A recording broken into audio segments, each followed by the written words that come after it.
Singu Thangjing Women Cultural Association Hari Balila Khutpu Sigi Thauba Kono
ꯅꯨꯡꯁꯤ ꯀꯨꯝꯃꯩ ꯑꯁꯤꯕꯨ ꯃꯦꯡ ꯇꯥꯕꯤꯗꯨꯅ ꯂꯦꯡꯕꯤꯔꯛꯂꯤꯕ ꯑꯍꯜ ꯂꯃꯟ ꯂꯥꯏ ꯒꯨꯔꯨ ꯏꯆꯦ ꯏꯅꯦꯝ ꯃꯔꯨꯞ ꯃꯄꯥꯡ ꯈ꯭ꯋꯥꯏ ꯄꯨꯝꯅꯃꯛꯄꯨ ꯆꯤꯡꯉꯨ ꯊꯥꯡꯖꯤꯡ ꯋꯨꯃꯦꯟ ꯀꯜꯆꯔꯦꯜ ꯑꯥꯔꯇꯤꯁ ꯑꯦꯁꯣꯁꯤꯌꯦꯁꯟꯅ ꯍꯟꯅ ꯄꯨꯅꯦꯝꯖꯔꯤ ꯁꯨꯃꯥꯡ ꯀꯨꯝꯃꯩ ꯑꯁꯤꯕꯨ ꯁꯥꯟꯅꯖꯕ ꯃꯇꯝꯗ ꯑꯁꯣꯏ ꯑꯉꯥꯝ ꯈꯤꯕꯤꯛ ꯌꯧꯕꯤꯈꯤꯕ ꯇꯥꯔꯕꯁꯨ ꯇꯤꯟꯕꯤꯔꯤꯕ ꯈ꯭ꯋꯥꯏ ꯄꯨꯝꯅꯃꯛꯅ ꯉꯥꯛꯄꯤꯌꯨ ꯍꯥꯏꯅ ꯏꯀꯣꯛꯅꯣꯟꯅ ꯈꯨꯔꯨꯝꯖꯔꯤ ꯍꯧꯖꯤꯛ ꯂꯧꯕꯤꯔꯁꯤ ꯆꯤꯡꯉꯨ ꯊꯥꯡꯖꯤꯡ ꯋꯨꯃꯦꯟ ꯑꯥꯔꯇꯤꯁ ꯑꯦꯁꯣꯁꯤꯌꯦꯁꯟꯒꯤ ꯍꯥꯎꯕ ꯀꯣꯅꯨ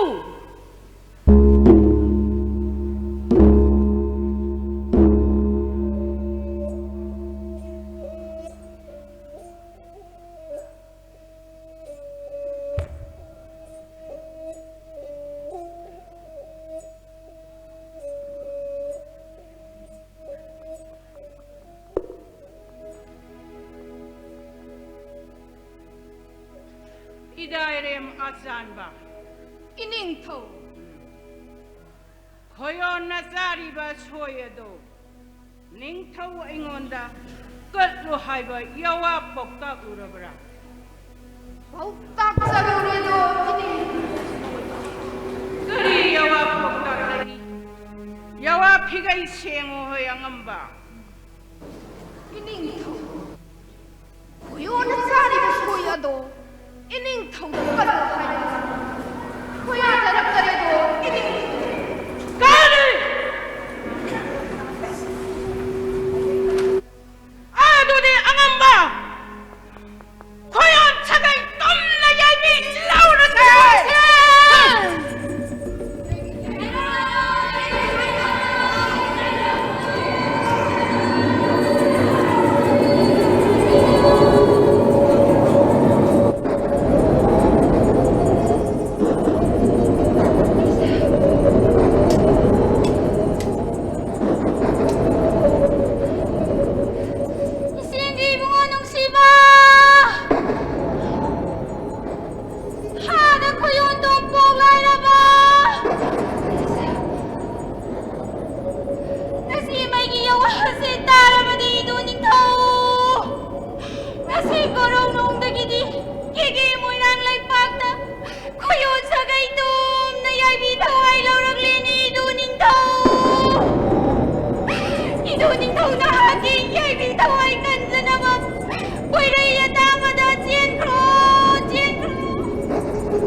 trong cô là si bu Carino lại ninh thâu Ito ninh thâu ibagi ay bito ay tadikan mi yung ko lại ninh thâu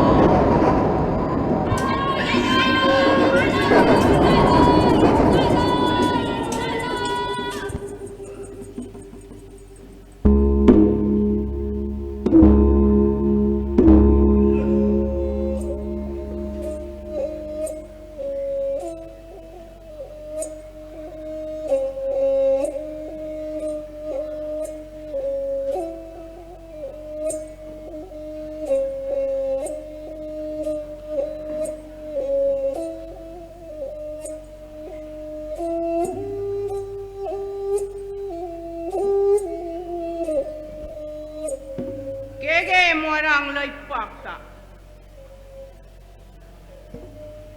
Ning thau kun si sang na. Mara tap na pana na ba. Singu magi thau dadi. Soy padara ba nong dam ni do. Asumbani ning thau pun si nung sang na. Kege moirang lay pakta. Mikap milau later roy. Namag ibu thau magi kumai ni do ining thau. Kege igi hamdau humpu marimau. Ngam na hagik pawa kongdoi kulat tribra ngambau.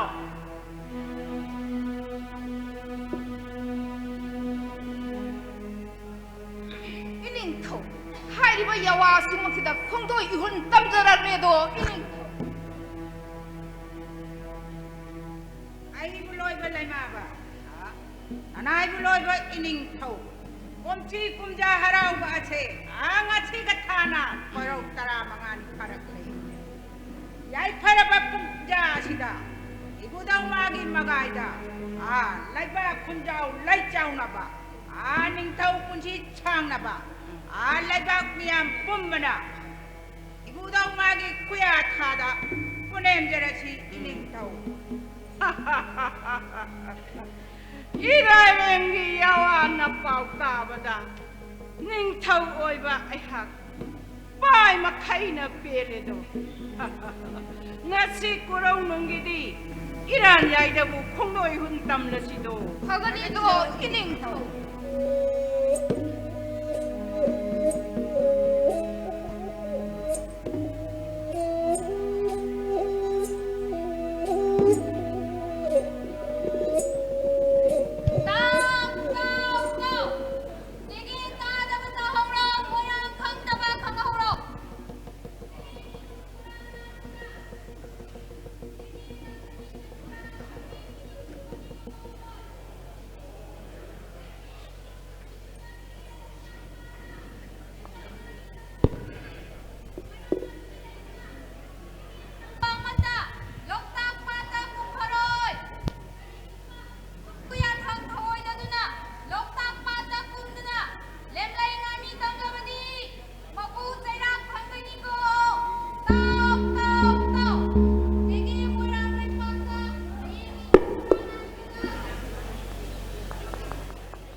Koy nâu ita chan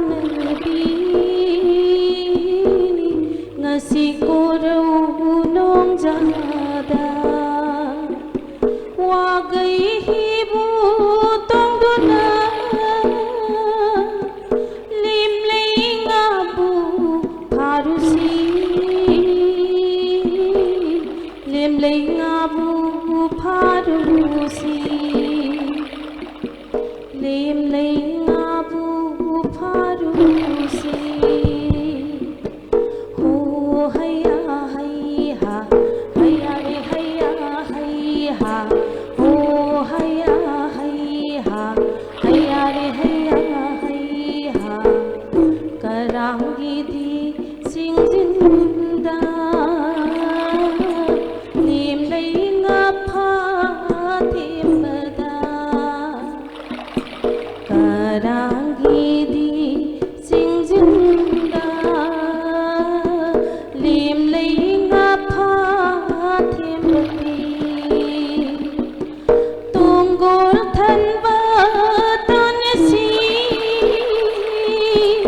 lim ling apha wat pana tunggul than na pha bada sarai khudo tamna si sarai khudo tamna si koi no ita janabi ngasi koro nong jada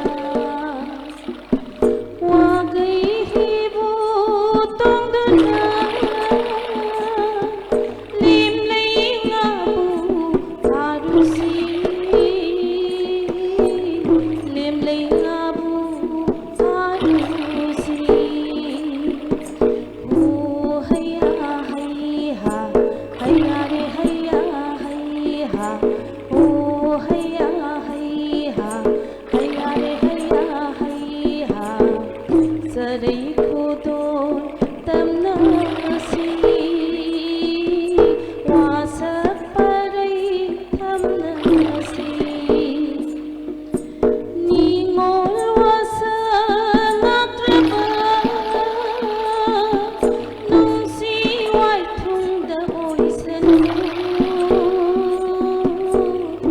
ubi sanu singuna ubi sanu singuna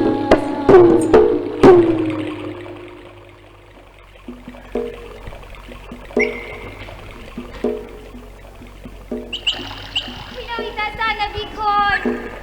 Lamlem nok tagi sai mapal si yauragde do. Puirai ka donda. Lem nay nga phatan sige. Hamuk tabu jingoi biyo do khoinau khoi.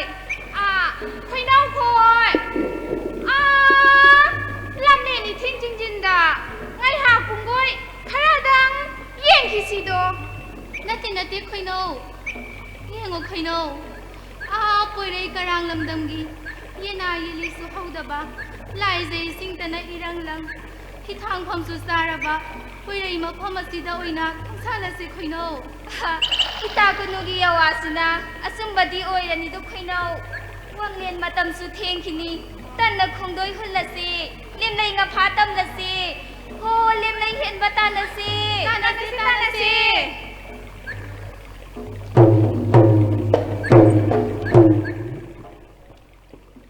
lim ling apha thembada tunggul than ba tan si lim ling apha thembada tunggul than ba tan si lim ling apha wat pana tunggul than na phabada sarai khudol tamna si khoi nau ita san bi ngasi korau nong jada wagai hibu tong dona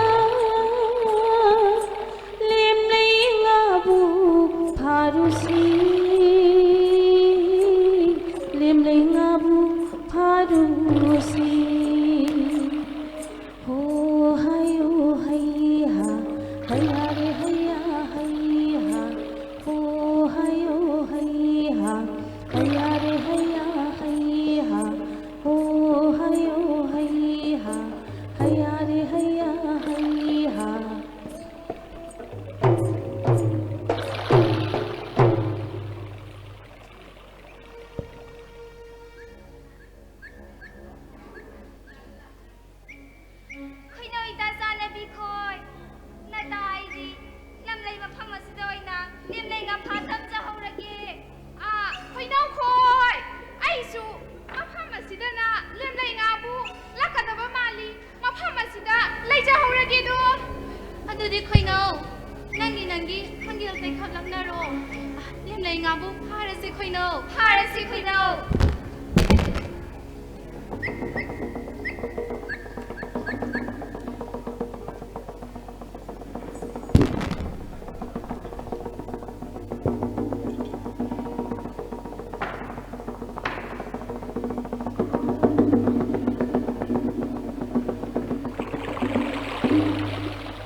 ꯑꯩꯕꯨ ꯀꯧꯕꯕꯨ ꯀꯔꯤ ꯁꯤꯟꯊꯥ ꯄꯥꯡꯖꯧꯒꯦ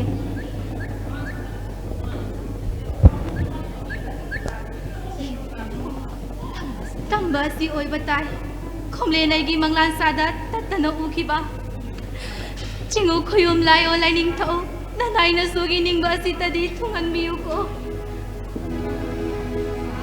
ꯇꯥꯛꯄꯤꯒꯗꯕ ꯌꯥꯋꯥꯗꯤ ꯇꯥꯛꯄꯤꯗ ꯅꯨꯔꯥꯅꯗꯣꯝ ꯇꯨꯃꯤꯟ ꯂꯩꯕꯕꯨ ꯀꯔꯤ ꯌꯥꯋꯥ ꯀꯧꯕꯒꯤꯅꯣ ꯁꯛꯈꯪꯗꯕ ꯏꯕꯨꯡꯉꯣ ꯅꯆꯜꯂꯣꯏꯕꯤ ꯑꯩꯍꯥꯛꯀꯤ ꯍꯪꯒꯦꯜ ꯅꯥꯝꯃ ꯇꯦꯛꯈꯔꯦ ꯂꯦꯝꯂꯩ ꯉꯥꯁꯨ ꯑꯃꯠꯇ ꯐꯪꯉꯝꯗꯔꯦ ꯍꯪꯒꯦꯜ ꯑꯃꯨꯛꯇ ꯁꯦꯝꯕꯤꯌꯨꯕ ꯏꯕꯨꯡ ꯀꯗꯥꯏꯗ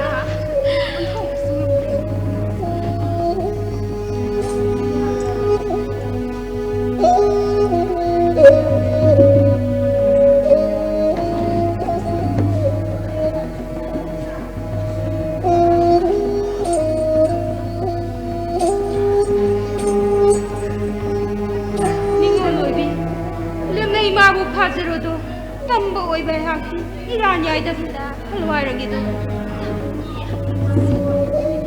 ꯉꯥꯏꯕꯤꯈꯣꯗꯣ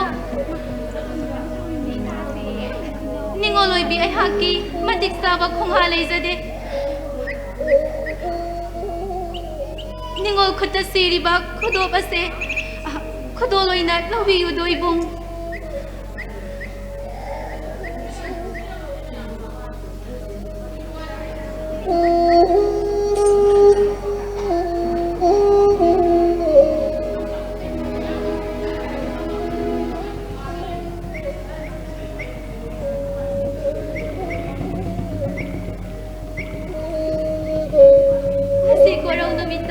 이부동 탕징 마학나 노라 파캉 아니고 생로 사캉나 한비레 아둠나디 오이라가 파캉 콜로이 밍렌부 아목다 야와 피가이 생비라무도 기게 샤누 샤렌비 나붕아이 콜로이디 하오바이나 밍가우나이도 나붕이 콜로이 밍렌수 야와 피가이 생라버리나 노라오이비 낭기수 콜로이 밍렌 야와나 파우 생미우네 Nachaloy bi ay hakti kege moirang lay pagta hay no humna paliba hining sumbagi amatta popi mamom kunu hay na koloye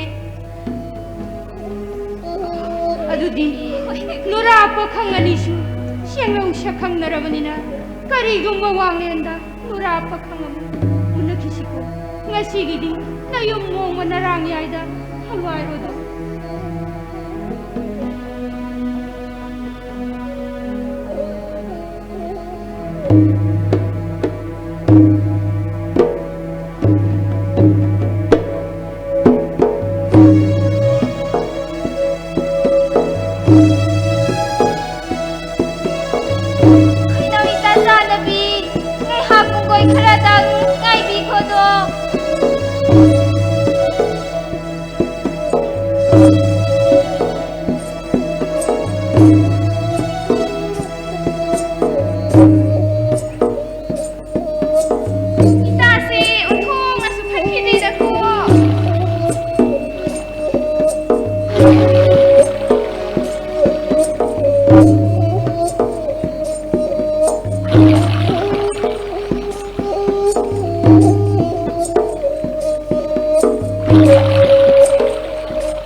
ꯊꯦꯡꯕꯗ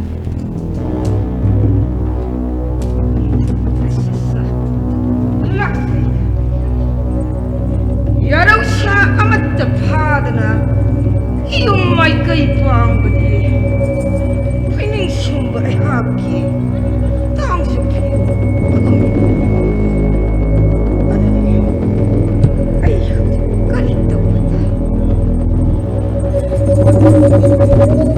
ꯂꯥꯂꯣꯏꯁꯪ ꯑꯉꯝꯕ ꯃꯥꯡꯗ ꯍꯧꯔꯤꯕ ꯆꯥꯔꯣꯜ ꯍꯕꯨꯡꯁꯤꯡ ꯑꯗꯨ ꯈꯝꯕꯤ ꯃꯩ ꯍꯧꯒꯠꯂꯨ ꯐꯒꯅꯤ ꯑꯉꯝꯕ ꯊꯣꯔꯛꯄ ꯌꯥꯔꯧ ꯈꯨꯗꯤꯡꯃꯛ ꯂꯦꯝꯅ ꯑꯃꯠꯇ ꯊꯥꯐꯔꯣꯏ ꯑꯗꯨꯒ ꯑꯃꯅ ꯈꯝꯕꯤ ꯃꯌꯝ ꯑꯗꯨ ꯅꯤꯡꯊꯤꯅ ꯍꯥꯏꯌꯨ ꯐꯒꯅꯤ ꯑꯉꯝꯕ ꯌꯥꯅꯤꯀꯣ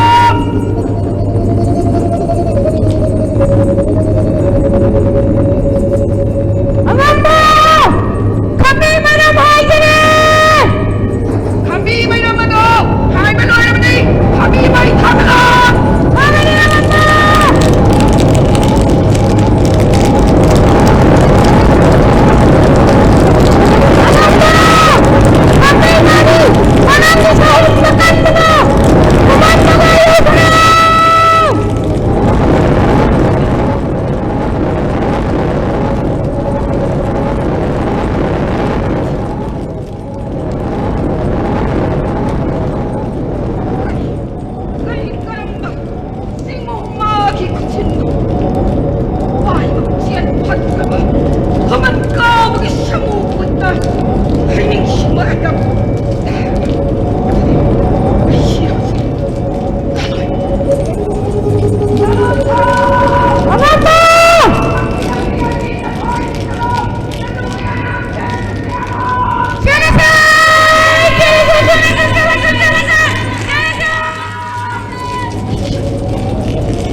Yawaji Boxy, amok tadi tabikkan, angam. Sekerja lahai.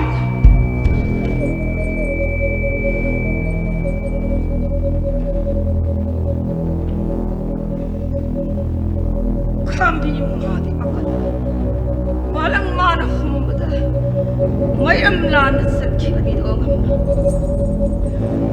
Huyilan bulan sing nabadi, tunggi saron selonda.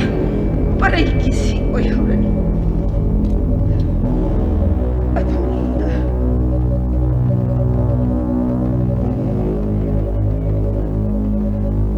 Hoy ning sumay haki.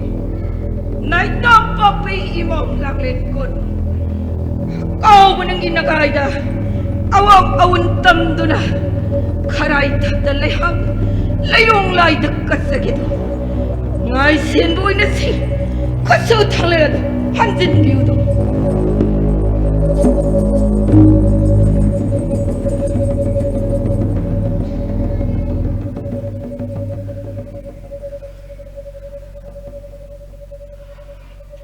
angamba nang naibuk nang aina nang buk ngak pira badido nayong teke moyang pangkro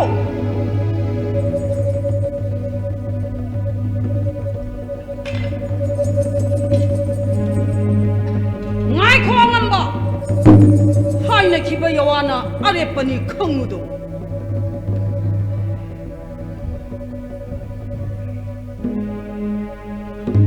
he ibudok sawang lai nang na subuk kubira bani ko hey budo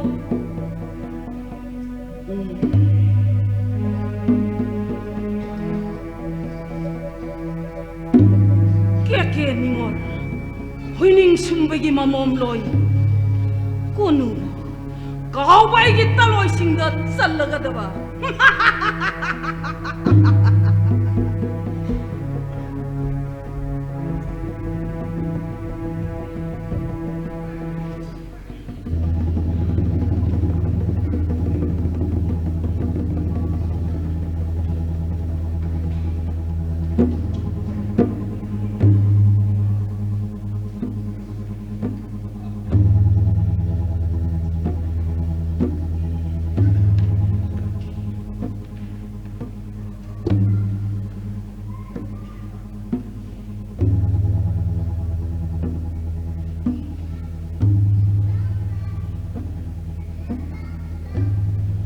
Koiro asuk thieng laba wanglel asiphawa ining thongna halai raptiba asibu kari karamba phattanungda thoklaba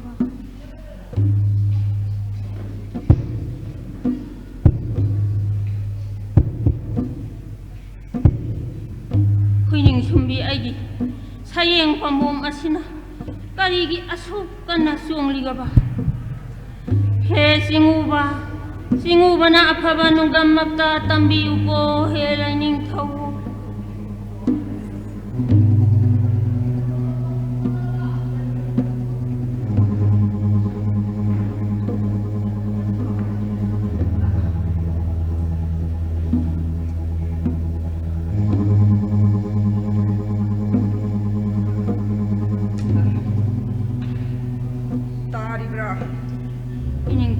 Taloyay gidi murumbi imom langlen kono di udina imom langlen di iranong dalaye ning thau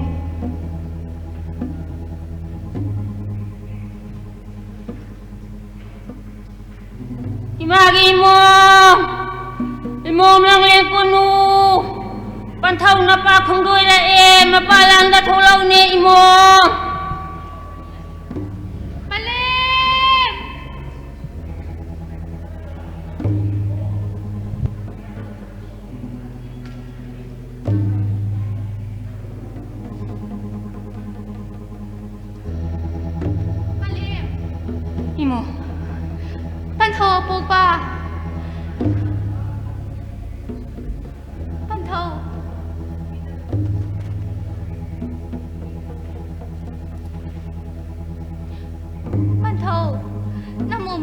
badi kahiyawa singgoi bigadaba takpironi namomda bagi mo tarodo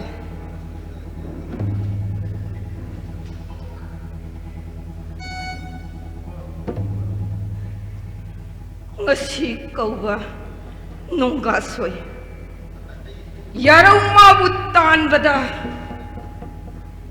kumalamda kambi mayway kiduna Napan-pantau ay haki yay bitaw ay mang batara bada pantau gi yay biga imong kuman pung doon aramleto imo haydo kibayawani pantau gi sariwa sakti ngau ko imo nang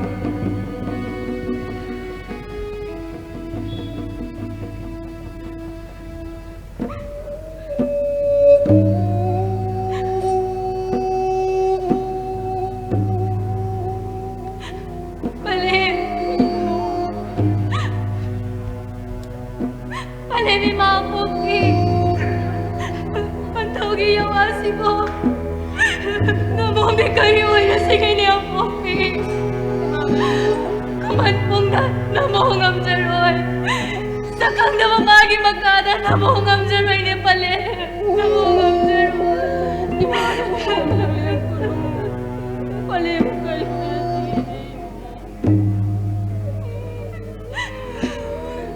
Nawa masyaka si Badu, paliwag kang naman nagtindi mo. Pantawag sa iyo, sakti akan ba?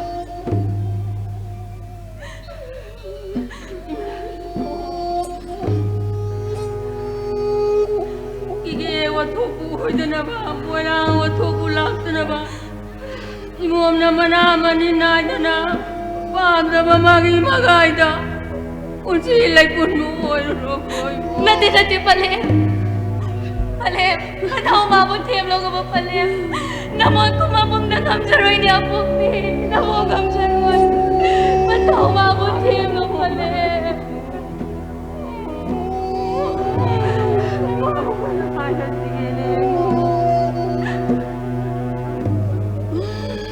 Sinumagi dito Rani. Kuyumagi dito Rani do. Kanana mo siya mga ngani, singumabot siya na tago na rukoy mo. Palem, yamagin mo. Ilang dasang na sinay mo.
Nuraman, pakang nakta, kung doirakani, hay nakiba wangli ni koirido.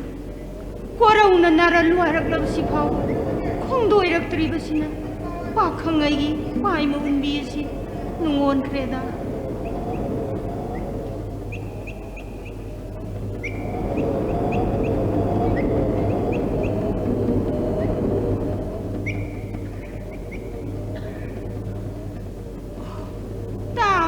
Sigoy batay, mataroy ka na ayaw da na, nurama doom lapoy da.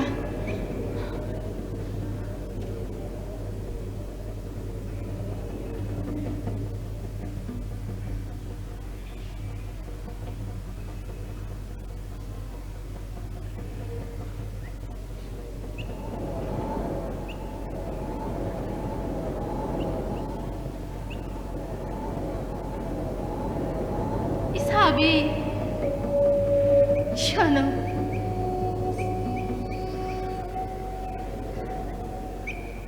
Isabi, nanaoy bi ay na wanglen karating kiba pay mawaraw kisi thangbi ganu.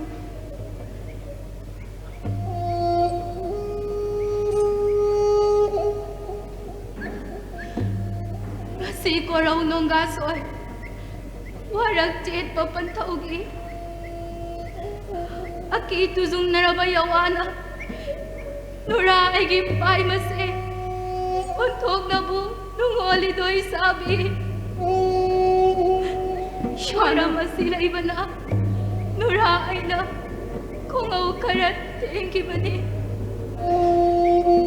Shano, warak shit papantaugi, karambahag payawana ibagini Shano, taning manapay masilang tak na rin. Yawana pa usye mo ni Shano. Sabi bungo nung siba, ang liin maanja pa mo ba? Karam na po, simpanya kakang lasigin eh.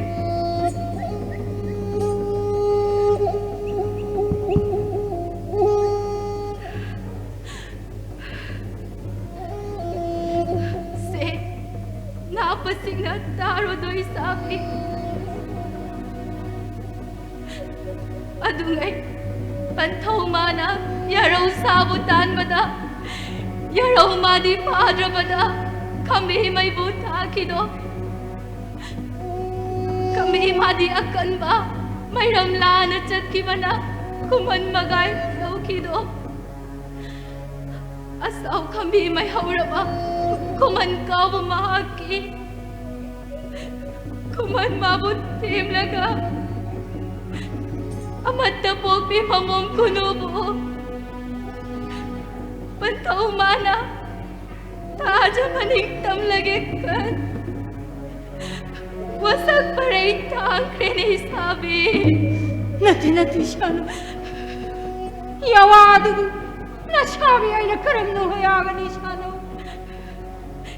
Isabi lay pagiwa pamoy baga kumankada sa tabasuyaro ito pamunayatang inabasuyaro ito isabi Shana wabinahagti. Bakang ay taway ni. Taway wabinang na. Nasabi ay butadog doon at krabadi. Lara ba lang dyan ay hinglubang ikan na tre shana. Lara yung abang kasinasang bina. Yan yung kami krabadi shana. Nadinati isabi adum na chimanya ka tangbigan doon isabi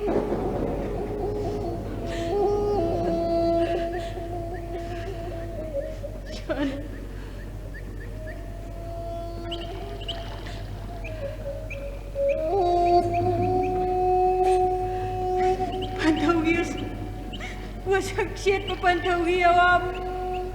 Nasabi ay nating lumagiting na trene siya, no? Kuman magi magayda, kung do'y ultam kro siya, no? Laya mo ng jayakti. Lam tangi ay siya. Nung siya may sakang yawang siya, no?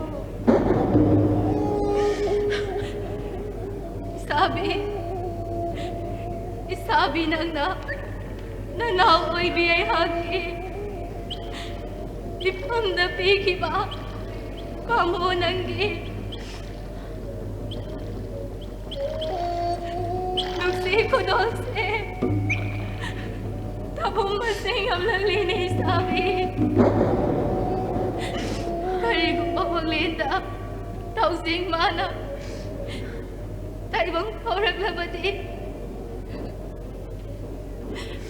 kuman ka bumagi magayda sa ibang sa tamlaki ko ay sabi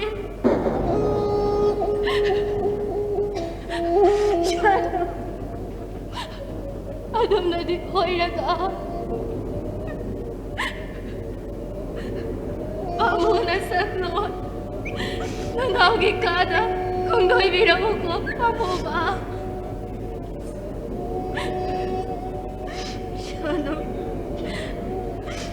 Ano ang itagdog mo?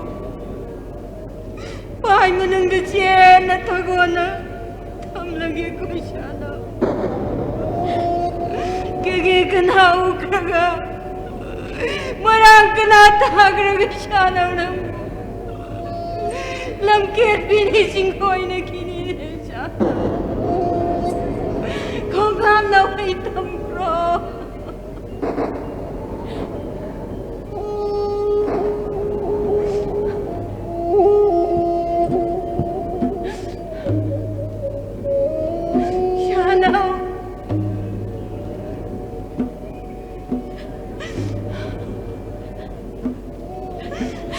Isabi!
लाइबक्से नोंदम थीना थमख्रबोइदको शाना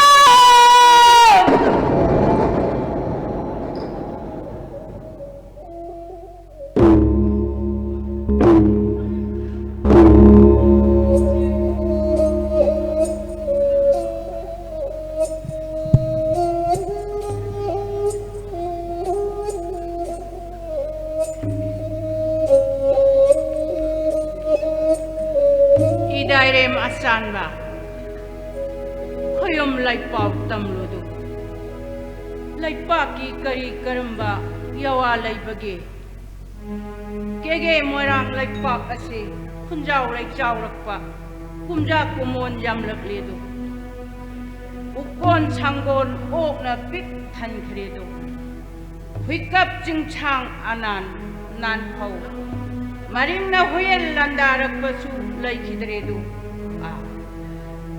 tamlo idairem achanba ai buloi bulai maba danai buloi ba ining thau mapu sana khuya khada kunem jari do ining thau ngashi korau numita leipak mai bi fingau shet bi amana ibudau thangjing lai gi leipau bu asum na bu takpi ra ido ining thau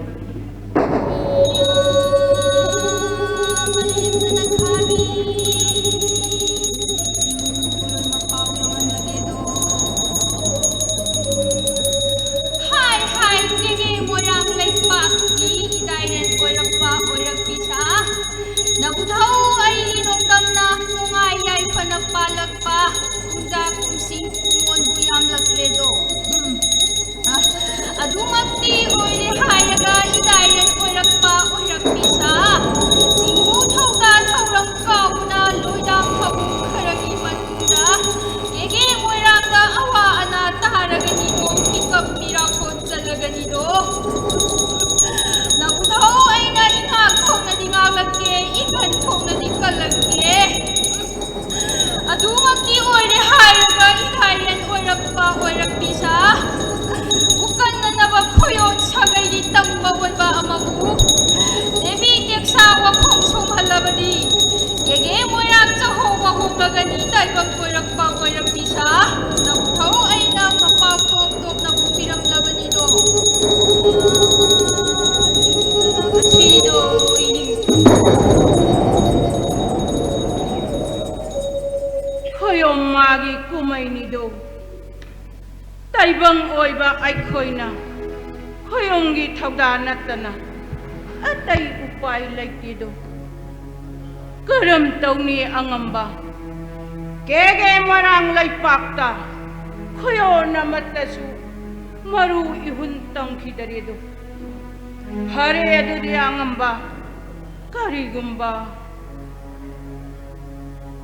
kege sanura laktagi taloi twin tamamdrabasu magi apamba khalalo phagani do ining thau singu lai gi thauram thauda kai danaba nanaya duk sinjage do ining thau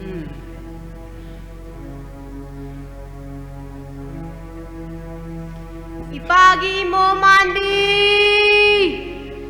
panglon chanu lai rabi ipagi nakta khongdoi ra o ipana na pachik na chingoi rage do imo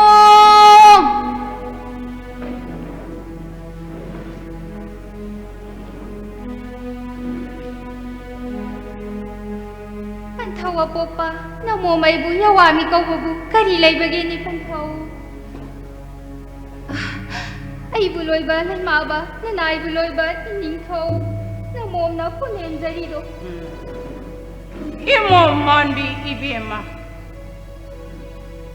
kege morang laipakka khoyon mabu phangnaba adu yawami kauduna yengudo imo ning thau oiba ai hapse pai mat khorang khareda ko imo phagani do ning thau gi ya thangbu namom oi bi ai phigau sana kya jare do ning thau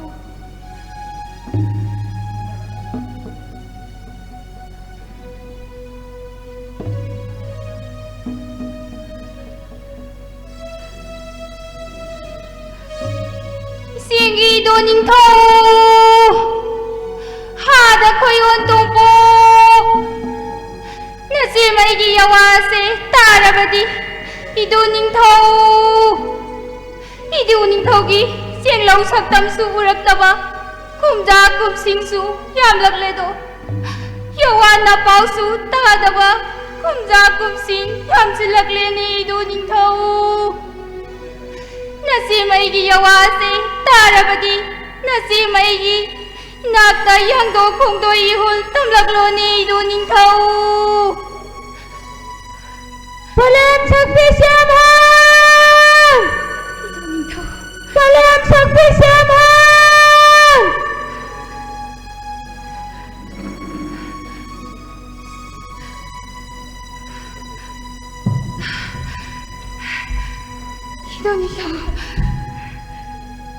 Ido 닝ꯊꯧ Idairem kuyona chanba. Aki tujung nabat wokan. Jingna parai thanganu do. Nangu yawa mikau badi. Atai karigi nakido. Kege phamthon haptuna. Kege chanura laktagi. Chanu ama khallaga. Taloi twin tam Hoyan tevi te chawa khong senglaga Khoyom laigi thauram thauda kaidanaba Gurawa phabai nome amada Khoyom gi thauda pangla chiko idairem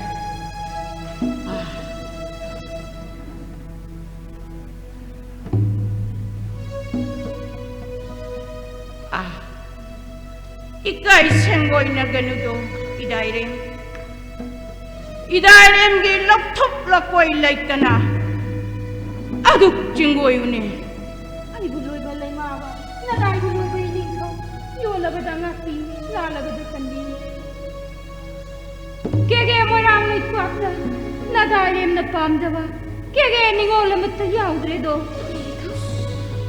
khuman pungdo ong khibi kege huining sumbagi mamom loi lora konu natana Nadairem gi pai manungda taloi tungin tam kharoi lebledo lai ning thau Idairem gi yawa asidi ning thau oiba ai haki pai malamba phangdri ibu ining thau ya thau phangjarabada nanai puna tawba ngamloidaba karisu leitene ining thau bagi pari panthau hayeng korauda Kuman kau mahaku ipana welang pangnabi damakta ipana kau gani Kuman kau na lakada yang daw lambida parina dolai phaina khat kariyam kathai na duna kau mahakka lan sinna bidam ni pan pari panthau naya thum badi nanai hau na ngamloi da bakai si laiti do kege lai koi ba kure naya thum badi Ayang parang na masoy kau mana lakda ba yang daw lambida dolai phaina khat na kau mamu temsing na duna huyan lang sing na jagi daw kau mamu mai thi ba pi daw ining thau Hare hare idairem Korau ngasigidi Narang yayda bu kundoi hultam jerodo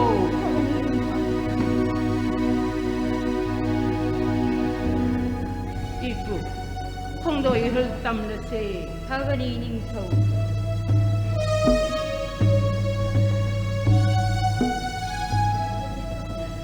Panthau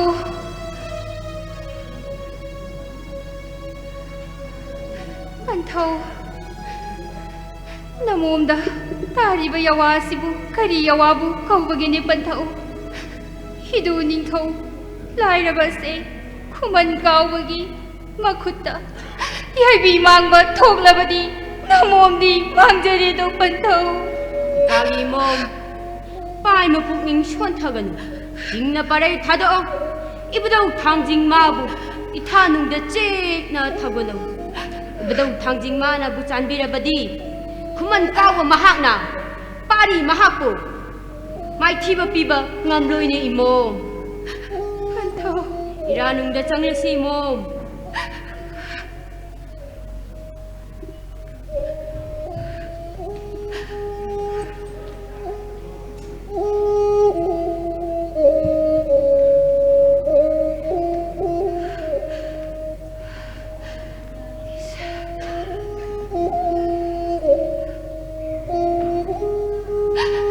Hey, budong tangji koirelai. Hiduning thau ipabu. Kuman kawagi makuttagi yaibi tawai tadi kanmiyu ko laining to.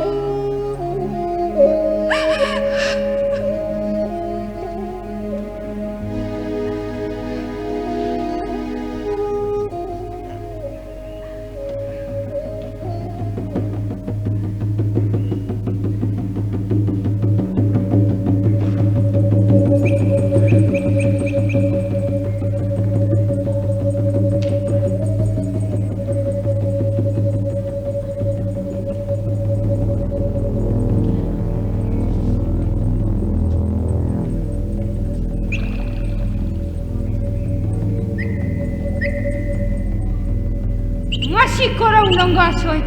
Kau mana ya Allah kadaba yang da ulambida. Karim kathai na tuna. Kau mama bu huyen lansing na gitu. Kau mama bu ngai na. Ngai hak punggoy. Malang isik thiem ki gitu.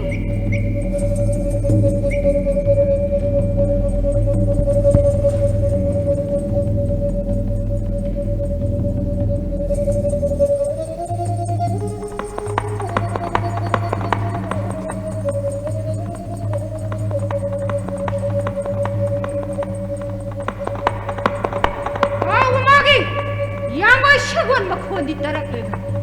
Kau mamamu karem kathai na duna. Welan sing na rage do.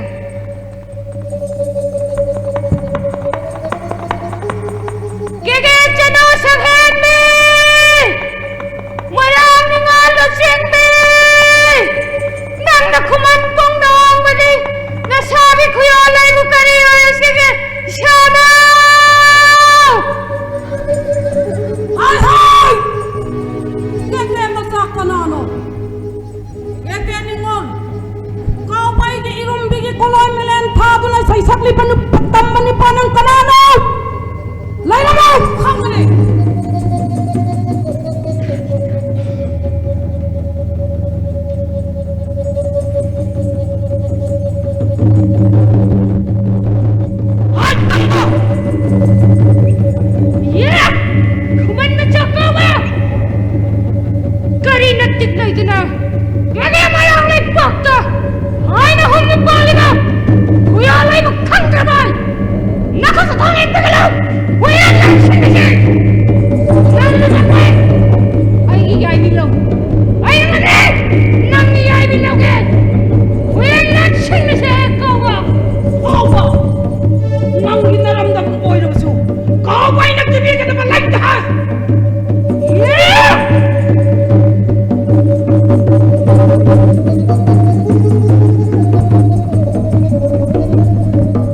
nangin ako.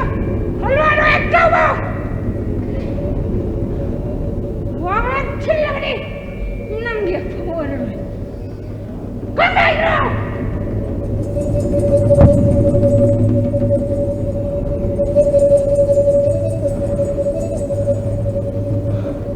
Hebdang tangging kwenelay! Ngasi na syugi pay manungda. Siya na tagon na riba. Isyanaw konubo. Apam kada. Nung sikada. Tungan miyo ka lining tao!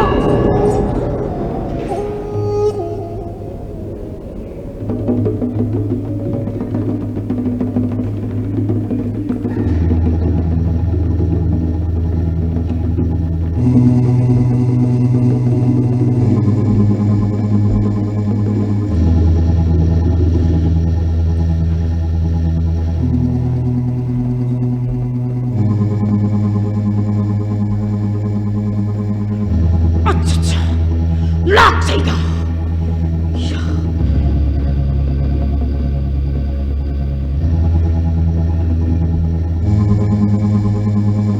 Kaya ningalang ketbi! Walang ningalang henbi! Mapalang da tulao! Yawa po hanggedo!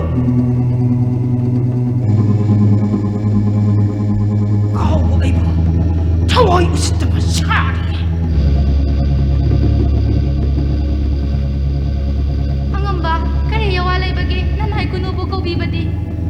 Kaday! Kumalay igay da toyo kongda ihul tamlak ba? Tambadu! Pwede kay da tupsana kare.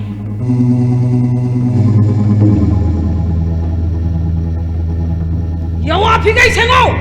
Natrabadi! Yay pinatuay mamari. Angamba, tammani paado, loy bising da tungba tammani. Lambi lamsang lakbagi, awa hizong lang duna. Ngay hagpunggoy, awa po tabatan nito angamba. Kari! Sim TV!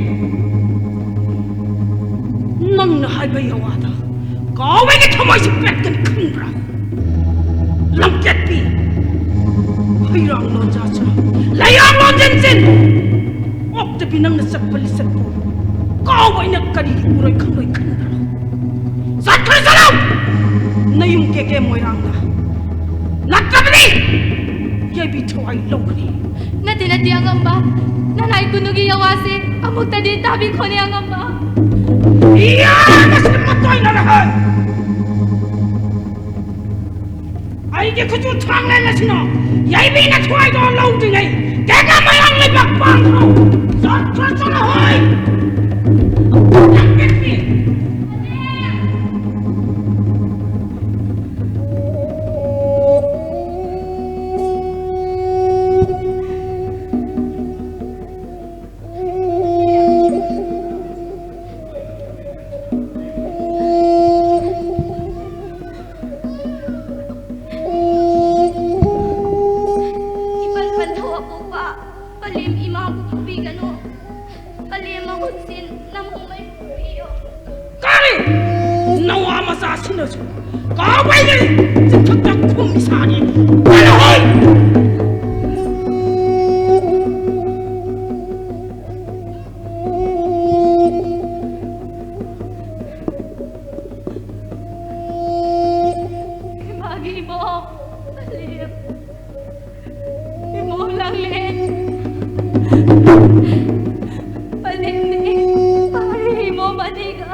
Korean samyam singsu mabuk chan na pijagadamni. Korona naral waidingai kuman pungda Korean amda chitchana purakadamni. Thilai namke pigi macho. Ipan pantho pokpa man bisan yamasibu. Iduni thau nawasi ga karam na senagani. Nawamana hikmai chau na kablakaga. Khomlam bibuk lam laga. Laibak chau binamumna nawami ka puthim kadra. Sandu das kadra namumdi awa babu ini hipal.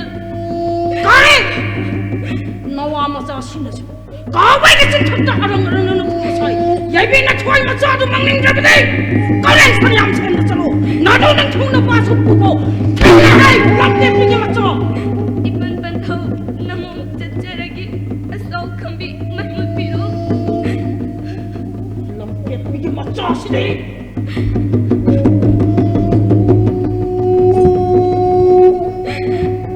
Palem imaho napari namum anibu.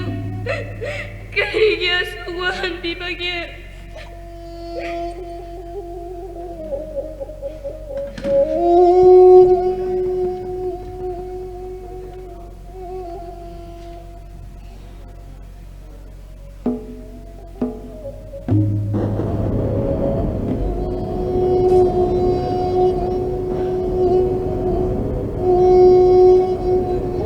Imagi imom! Imom langlen! Imagi imom langlen thoinuhan! Palim na kauba si Tarabati! Yawa pahang laglo! Imagi imom!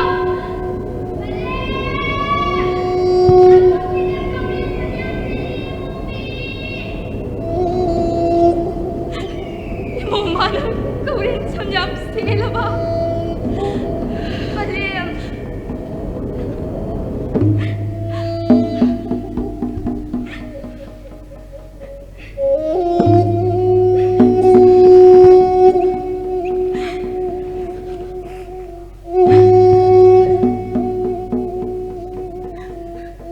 Imagi pari! Huli ko takolam tiba! Palim mura ka! Kari ginawa mi kami sa uribano!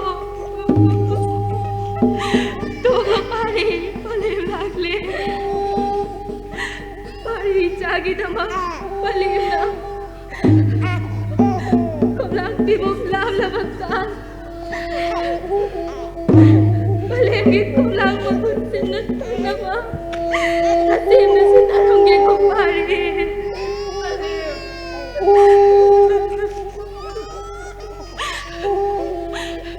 Imagi imom!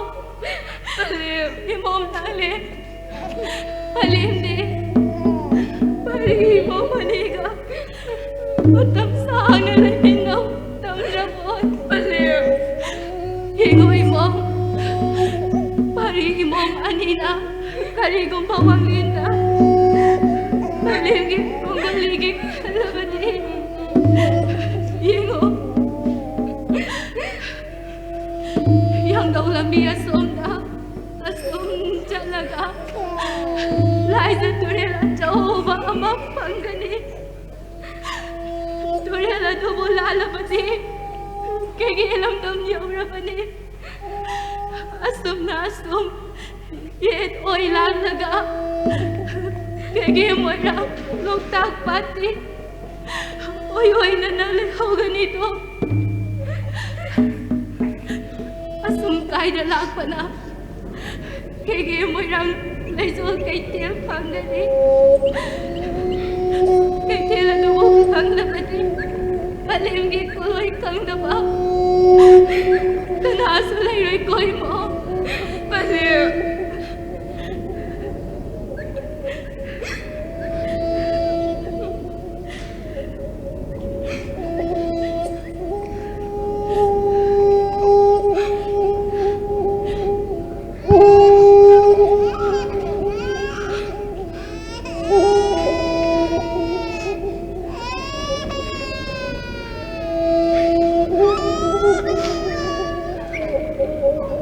Oh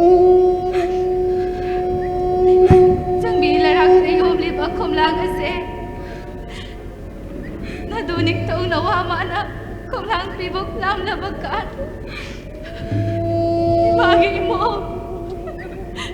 Nang nadunik taong mo, pibuktan na bitaw mo ko. Balim. Balim na, isida kisin gikoy mo. Balim.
kuman pungdahan nga dabigi saro palim imana taklamba gigi magay pang lagi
ꯑꯩꯒꯤ ꯑꯋꯥꯁꯤ ꯇꯥꯔꯕꯗꯤ ꯃꯄꯥꯟꯂꯥꯡꯗ ꯊꯣꯛꯂꯛꯂꯣ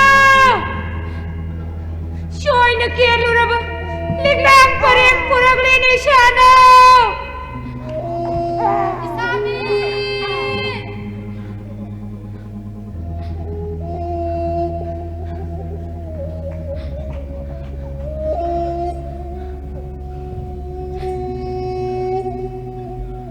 Isabi! Sabi! Imom lang lin! Imagi imo! Imom lang lin! Shana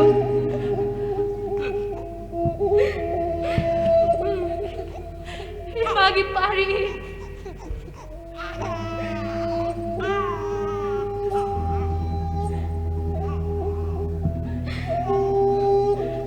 Imagi pari!